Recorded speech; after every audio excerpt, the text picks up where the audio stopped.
আজ বাইরে ভীষণ বৃষ্টি পড়ছে, শব্দটা নিশ্চয়ই শুনতে পাচ্ছ।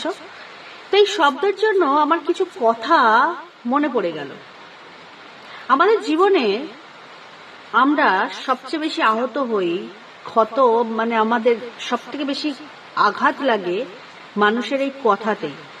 আবার জীবনে আমরা বহুবার মুগ্ধ হয়েছি কিছু মানুষের ব্যবহারে এবং তাদের মার্জিত ভাষায়। কথা জিনিসটা খুব সামান্য কিছু নয়, মানুষের হৃদয়ে সবচেয়ে বেশি ক্ষত তৈরি করে এই শব্দ। এই কথার আঘাতেই মানুষ মরে যায়, আবার কথাতেই মানুষ স্বপ্ন দেখে, একটা সুন্দর স্নিগ্ধ জীবনের স্বপ্ন।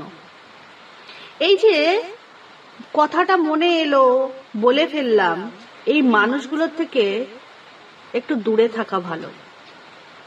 আপনার সাথে সুন্দর ব্যবহার কিংবা সুন্দরভাবে কথা বলার যোগ্যতা বা ইচ্ছা যাদের নেই, তাদের থেকে দূরে থাকুন, শান্তিতে থাকবেন।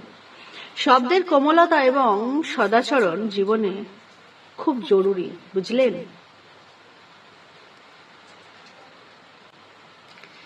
বৃষ্টির আওয়াজটা কিন্তু ভীষণ সুন্দর লাগছে।